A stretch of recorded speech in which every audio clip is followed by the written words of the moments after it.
Friends അപ്പം ഇന്ന് പറപ്പൂകാവ് അമ്പലത്തിൽ പൊങ്കാലിടാൻ പോവാണ്. ഞാനും വിജയശേഖരനാണ് പോണത്, മക്കളില്ല. പിന്നെ ഒരു ഞായറാഴ്ചയാണ്. അപ്പം അങ്ങനെ ഞങ്ങൾ അമ്പലത്തിലെത്തി.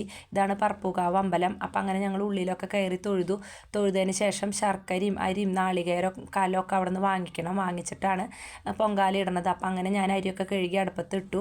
അപ്പം അങ്ങനെ പായസമൊക്കെ വെന്ത് വന്നപ്പോൾ അതൊക്കെ നന്നായിട്ട് പേപ്പർ കൊണ്ട് കെട്ടിയിട്ട് നടക്കിൽ കൊണ്ടുവന്ന് വെക്കണം. അപ്പോൾ തിരുമേനി വന്നിട്ട് നമുക്ക് തീർത്ഥം തെളിച്ച് തരും.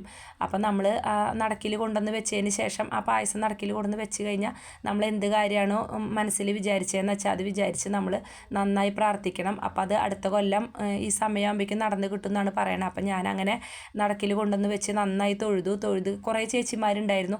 അതിന് ശേഷം തിരുമേനിയൊക്കെ വന്നിട്ട് തീർത്ഥമൊക്കെ തെളിച്ചു. അപ്പോൾ അതിന് ശേഷം ആ പായസം നമുക്ക് വീട്ടിലേക്ക് കൊണ്ടുപോകാം. അപ്പോൾ അത് കഴിഞ്ഞതിന് ശേഷം കഞ്ഞിയൊക്കെ ഉണ്ടായിരുന്നു. കഞ്ഞിയും കടലപ്പേരിയും അച്ചാറൊക്കെ ഉണ്ടായിരുന്നു. അതൊക്കെ കഴിച്ചതിന് ശേഷം ഞങ്ങൾ ഒരു സെൽഫിയൊക്കെ എടുത്തു. എന്നിട്ട് ഞങ്ങൾ തിരിച്ച് പോരുകയാണ് വീട്ടിലേക്ക്. അപ്പോൾ എൻ്റെ വീഡിയോ കാണാത്തവരൊക്കെ കാണണം, സബ്സ്ക്രൈബ് ചെയ്യണം. നല്ലൊരു വീഡിയോ ആയിട്ട് വരാം കേട്ടോ.